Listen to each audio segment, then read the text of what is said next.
नमस्कार, मैं आरती यादव आपके अपने YouTube channel biology with Aarti Yadav में आप सभी लोगों का हार्दिक स्वागत करती हूं और इसी के साथ साथ आप सभी को गुड आफ्टरनून। और जैसा कि आप सभी प्यारे स्टूडेंट्स को मालूम है कि इस time Uttar Pradesh state medical faculty के फॉर्म डल रहे थे और आज उसकी लास्ट डेट है। 24 जनवरी आज हो चुकी है, तो आज तक ही फॉर्म डलेंगे। इसके बाद आपके फॉर्म नहीं डलेंगे। आगे का पता नहीं है, डेट बढ़ाई भी जा सकती है, नहीं भी बढ़ाई जा सकती है। तो आप इस चक्कर में मत पड़ना कि शायद डेट बढ़ाई दी जाए। इससे पहले कभी डेट नहीं बढ़ाई गई। यदि बढ़ाई जाएगी तो आपको हम बता देंगे। आप चैनल से लगातार जुड़े रहिए, चैनल को सब्सक्राइब कर लीजिए, उससे बेल आइकन को प्रेस ऑल पर क्लिक कर ले, जिससे हम आगे कोई भी वीडियो बनाते हैं फैकल्टी से संबंधित तो आपके पास नोटिफिकेशन सबसे पहले जाए। अब देखो, आपके फॉर्म भर गए। अब फॉर्म भरने के बाद आगे की प्रोसेस क्या है। बहुत सारे बच्चे हमारे पास कमेंट कर रहे हैं कि आगे की प्रोसेस मुझे बताइए, आगे मुझे क्या करना पड़ेगा। ठीक है, साथ ही साथ एडमिशन के लिए कौन से डॉक्यूमेंट्स पहले से तैयार करके रखने। यदि आपके पास ये डॉक्यूमेंट नहीं होंगे तो आपके एडमिशन में बहुत ज़्यादा प्रॉब्लम आएगी। आज की वीडियो को बिल्कुल भी स्किप नहीं करना। आज की वीडियो आप सभी के लिए बहुत ही महत्वपूर्ण है। चाहे आप जनरल से बिलोंग करते हो, ओबीसी से, या SC ST EWS आपके पास है, कुछ भी हो, आज की वीडियो सभी के लिए बहुत ही महत्वपूर्ण है। और आज ही आपको ये डॉक्यूमेंट्स आज से ही तैयार करके रखने। यदि आपके पास ये डॉक्यूमेंट नहीं होंगे तो आपको एडमिशन के टाइम बहुत ज़्यादा प्रॉब्लम आएगी। तो चलिए एक एक पॉइंट पर बहुत ही आसान तरीके से बात करेंगे। फिर भी कोई प्रॉब्लम है तो आप मुझे कमेंट बॉक्स में कमेंट करके बता सकते हो। वीडियो को कंप्लीट जरूर देखना, वीडियो को छोड़कर मत जाना, ठीक है, क्योंकि ये आपके फ्यूचर का सवाल है। देखो, सबसे पहली बात है कि फॉर्म भरने का आज लास्ट दिन है, अंतिम दिन है 24 जनवरी। यदि फॉर्म की डेट आगे बढ़ेगी तो आपको बता दिया जाएगा, शाम तक पता चल जाएगा। यदि फॉर्म की डेट बढ़ाई जा रही है तो आपको शाम तक पता चल जाएगा। दूसरी बात, मुश्किल ही है जो फॉर्म की डेट बढ़ाई जाए। आप लोग इस चक्कर में मत पड़ना। फॉर्म या डालना है आपको फैकल्टी में तो आज ही डाल देना, ठीक है। या डेट बढ़ाई जाएगी तो आपको बता दिया जाएगा। चैनल को सब्सक्राइब कर ले और सब्सक्राइब करने के साथ साथ बेल आइकन को प्रेस ऑल पर क्लिक कर ले, जिससे हम कोई वीडियो बनाएंगे तो आपके पास नोटिफिकेशन जाएगा। अब बात करते हैं फॉर्म भरने के बाद आगे की प्रोसेस क्या है। फॉर्म भरने के बाद अब आगे मुझे क्या करना पड़ेगा, और साथ ही साथ बात करेंगे कि मेरिट लिस्ट कब जारी होगी। तो देखो, फॉर्म आपका भर गया। एक बात और आपको बतानी है यहाँ पर, यदि जिन बच्चों के फॉर्म में कोई प्रॉब्लम है, फॉर्म उनका सही से नहीं भरा, कहीं आपका नाम सही नहीं डाला, या आपका पापा का नाम या रोल नंबर आपने सही नहीं डाला, 10th और 12th मार्कशीट का कोई ना कोई आपकी प्रॉब्लम है, तो इसकी करेक्शन डेट, पिछले टाइम तो करेक्शन डेट आई हुई थी, 2 दिन का टाइम दिया हुआ था। यदि करेक्शन डेट आएगी तो आज शाम को पता चल जाएगा। 24 तारीख है आज, और 24 तारीख आज रात में पता चल जाएगा करेक्शन डेट आएगी या नहीं आएगी। यदि आएगी तो आपको बता दिया जाएगा। 2 दिन के लिए रहेगी, वो भी 24, 25 और 26, क्योंकि 27 तारीख को आपकी मेरिट लिस्ट आएगी। 27 तारीख को आपकी मेरिट लिस्ट आएगी। 10th और 12th के नंबरों को जोड़कर आपकी एक परसेंटेज बनाई जाएगी। 10th और 12th के नंबरों को जोड़कर आपकी परसेंटेज बनाई जाएगी, और वो मेरिट लिस्ट है वो 27 जनवरी को आ जाएगी। 27 जनवरी को आप उस मेरिट लिस्ट को डाउनलोड कर सकते हो। कैसे करोगे ये हम आपको बता देंगे, ठीक है। तो हमारे साथ लगातार जुड़े रहिएगा। अब देखो, फॉर्म भरने के बाद आपने फॉर्म भर दिया, अब मेरिट लिस्ट आएगी। मेरिट लिस्ट आने के बाद फिर आपकी क्या होगी, काउंसलिंग की डेट आएगी। काउंसलिंग की डेट आएगी। जैसे आपने CP नेट का यदि फॉर्म डाला होगा तो आपको पता होगा CP नेट में 3 काउंसलिंग हुई थी। फर्स्ट हुई, फिर सेकंड हुई, फिर थर्ड हुई। सेम इसी प्रकार से यहाँ पर भी काउंसलिंग होती है। सेम इसी प्रकार से यहाँ पर भी काउंसलिंग होती है, वो भी ऑनलाइन काउंसलिंग होती है। आप घर बैठे ही अपना सीट और कॉलेज लॉक करोगे। कैसे लॉक करना है, सीट कैसे लॉक करनी है, ये हम आपको बता देंगे। लेकिन क्या क्या करना है, आगे आपको प्रोसेस क्या करनी है वो ध्यान से सुनते जाना। यहाँ पर भी ऑनलाइन काउंसलिंग होगी। ऐसे नहीं है कि आपको बुलाया जाए कहीं पर, ऐसा नहीं है। यहाँ पर भी ऑनलाइन काउंसलिंग चलेगी। घर बैठे आप अपना सीट लॉक करोगे अपनी मनपसंद की। जो आपको सीट लॉक करनी है वो सीट लॉक कर देना, और जोन सा कॉलेज आप लेना चाहते हो, जिस कॉलेज में आप एडमिशन लेना चाहते हो गवर्नमेंट कॉलेज में, उस कॉलेज को आपको करना है। ऐसा नहीं है कि एक ही कॉलेज कर सकते हो। जो कॉलेज आप चाहो, 10 कॉलेज, 5 कॉलेज, 15 कॉलेज, जितने कॉलेज आप लॉक करना चाहो उतने कॉलेज आप लॉक कर सकते हो। जोन सी सीट, 1 सीट, 2 सीट, मतलब जैसे आपने लैब टेक्नीशियन की सीट लॉक कर दी तो आप डी फार्मा कर सकते हो, फार्मेसी टेक्नीशियन की। आप रेडियोथेरेपी कर सकते हो। जो सीट आप मतलब जो चाहते हो कि मुझे ये नहीं तो ये मिल जाए, आप वही सीट लॉक कर सकते हो, ठीक है, जिस कॉलेज से चाहते हो। तो ये आपको करना पड़ेगा, वो भी घर बैठे। कैसे करना होगा ये हम आपको बता देंगे, ठीक है। अब उसके बाद क्या होगा, जैसे ही आप कॉलेज काउंसलिंग होने के बाद आपके पास अलॉटमेंट लेटर आएगा। काउंसलिंग जब फिनिश हो जाएगी, जैसे फर्स्ट काउंसलिंग माना कि हो रही है, और फर्स्ट काउंसलिंग कब होगी ये तो हम आपको बता देंगे आगे, 27 तारीख के बाद होगी, फरवरी में जाके, ठीक है। फरवरी में जाके आपकी कहीं फर्स्ट काउंसलिंग की डेट आएगी, फरवरी के पहले ही सप्ताह में आ जाएगी। उसके बाद क्या होगा, जैसे ही आपका एडमिशन वो काउंसलिंग हो जाएगी फर्स्ट, उसके बाद क्या आएगा, आपके पास अलॉटमेंट लेटर आएगा। क्या आएगा, अलॉटमेंट लेटर आएगा, वो आपको डाउनलोड करना पड़ेगा। अलॉटमेंट में आपको पता चल जाएगा कि आपको कौन सी सीट मिली हुई है और कौन सा कॉलेज आपको मिला हुआ है, कौन सी सीट मिली हुई है और कौन सा कॉलेज आपको मिला हुआ है। यदि आपको सीट पसंद नहीं है, वो कॉलेज पसंद नहीं है, तो आप उसे छोड़ सकते हो, और नेक्स्ट काउंसलिंग में भाग ले सकते हो। ये भी यहाँ पर है, क्योंकि पिछली ईयर हमने पूरी प्रोसेस पूरी जानकारी अपने चैनल पर दी हुई थी, जो चैनल हमारे पास नहीं है, ठीक है, उस चैनल पर, क्योंकि नहीं तो आपको वीडियो भी मिल जाती हमारी, वो वीडियो तो नहीं है हमारे पास। तो ये हमने पिछले टाइम सब कराया हुआ था और बच्चों को बताया हुआ था। तो यदि आपको सीट पसंद नहीं आती है, तो आपको कुछ नहीं, वो सीट कैंसिल कर देनी, और नेक्स्ट काउंसलिंग में भाग फिर लेना है, ठीक है। अब क्या करना है, और नेक्स्ट काउंसलिंग के लिए तो आपको वेट करना ही पड़ेगा।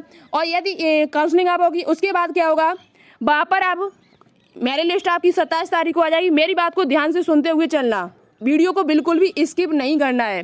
अब देखो, एडमिशन के टाइम लगने वाले डॉक्यूमेंट्स, जब आप वहाँ एडमिशन कराने के लिए जाओगे तो आपके पास ये डॉक्यूमेंट्स होने ही चाहिए।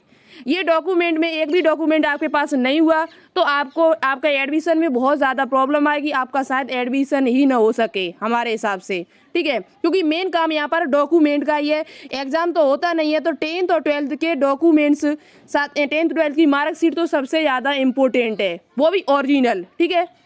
तो देखो, जो पहले से तैयार करके रखने हैं, ओबीसी वाले स्टूडेंट है वो मेरी बात को ध्यान से सुने, और जो ईडब्ल्यूएस वाले वो भी ध्यान से सुने, ठीक है। अब आपके पास डॉक्यूमेंट्स कौन कौन से होने चाहिए। सबसे इम्पोर्टेंट जो बात है वो अलॉटमेंट लेटर, जो इस टाइम वो तभी आपको मिलेगा, ये तो बात की बात है, इसे छोड़ो, ठीक है। सबसे इम्पोर्टेंट यहाँ पर दूसरे नंबर पे है 10th की ओरिजिनल मार्कशीट आपके पास होनी चाहिए। ऐसा नहीं है उसकी 2 कॉपी चल जाए, 2 कॉपी बिल्कुल भी नहीं चलेंगी, 2 कॉपी उसकी बिल्कुल भी नहीं चलेगी। आपकी 10th की जो ओरिजिनल मार्कशीट है वही आपकी चलेगी, ओरिजिनल मार्कशीट, और साथ ही साथ उसकी 2 कॉपी आपको वहाँ पर ले जानी है। ये तो बात का काम है, मेन काम है आपके पास 10th की और 12th की मार्कशीट है वो ओरिजिनल होनी चाहिए, और उसकी 2 कॉपी तो आपको ले जानी है। उसके बाद तीसरे नंबर पे टीसी। देखो, आप जैसे एडमिशन का टाइम आ जाएगा, काउंसलिंग हो जाएगी, एडमिशन की डेट आ जाएगी, फिर उतनी जल्दी आप नहीं टीसी बनवा पाओगे। तो अभी से आपको क्या करना है, आपके पास टाइम है अभी भी। आप जिस कॉलेज में आपने 12th पास किया है, जिस कॉलेज से आपने 12th पास किया है, वहाँ जाइए और उनसे बोलिए जाके कि मुझे टीसी चाहिए, मुझे ट्रांसफर सर्टिफिकेट चाहिए, या इसे माइग्रेशन भी कहते हैं, सीबीएसई बोर्ड में इसे माइग्रेशन कहा जाता है। तो आप माइग्रेशनल जो टीसी है वो आपके पास ओरिजिनल होनी चाहिए, ठीक है। जो टीसी होनी चाहिए वो आपके पास ओरिजिनल होनी चाहिए। और ये कहाँ बनेगी, तो ये आपके 12th जहाँ से आपने पास किया हुआ है उसी कॉलेज में जाकर बनेगी। उस कॉलेज में जाओ और उनसे कहो मुझे टीसी चाहिए, क्योंकि वो 3-4 दिन में आपको जरूर मतलब बहुत ज़्यादा कह देंगे, आज नहीं कल बना देंगे, आज नहीं परसों बना देंगे, इस प्रकार से टीचर कहते रहते। तो आप आज से जाइए और उनसे बोलिए कि मुझे टीसी चाहिए, ठीक है, क्योंकि ये आपको पहले से डॉक्यूमेंट्स तैयार करके रखने होंगे। और 10th और 12th की मार्कशीट है तभी आपके पास पहली बात तो होगी, और नहीं है तो अपनी ओरिजिनल लेके आओ। नेक्स्ट आपको क्या होना चाहिए, नेक्स्ट डॉक्यूमेंट आपके पास जो सबसे इम्पोर्टेंट है, करेक्टर सर्टिफिकेट यानी चरित्र प्रमाण पत्र, वो भी ओरिजिनल होना चाहिए। ये क्या कहाँ बनेगा, तो ये भी आपका कॉलेज में जाकर बनेगा। जिस कॉलेज से आपने 12th पास किया है उसी कॉलेज में ये भी आपका बनेगा। क्या, करेक्टर सर्टिफिकेट, चरित्र प्रमाण पत्र, ये भी आपका कॉलेज में जाकर बनेगा। तो यहाँ ये डॉक्यूमेंट आप पहले से बनवा के रख लीजिए, क्योंकि एडमिशन के टाइम कुछ नहीं हो पाता, फिर जल्दी में कोई काम सही से नहीं होता है। तो इसलिए हम आपसे पहले ही बता दिया, ये वीडियो मेरे बनाने का पहला जो वो इसलिए है क्योंकि आपके फ्यूचर का सवाल है, ठीक है। पहले से ये डॉक्यूमेंट्स आपके पास होने चाहिए। उसके बाद कास्ट सर्टिफिकेट है वो ओबीसी वालों का 6 महीने के अंदर का होना चाहिए। SC और ST का चल जाएगा, ST ST में कोई प्रॉब्लम नहीं है, SC हो ST हो आप हो तो ज़्यादा दिक्कत नहीं है, आपका पुराना ही चल जाएगा। लेकिन फिर भी ज़्यादा पुराना नहीं होना चाहिए, फिर भी ज़्यादा पुराना नहीं होना चाहिए, लगभग 1 साल का होना चाहिए। तो यदि नहीं है, इससे बहुत ज़्यादा पुराना है, 2-3 साल पुराना है, तो SC ST वाले भी अपना नया बनवा सकते हैं, क्योंकि अभी भी आपके पास टाइम है। लगभग 8 दिन बनवाने में लग जाते हैं, 8 दिन लगभग लग जाते हैं बनवाने में ये कास्ट सर्टिफिकेट को। तो अभी ऑनलाइन करने डाल दीजिए, ठीक है।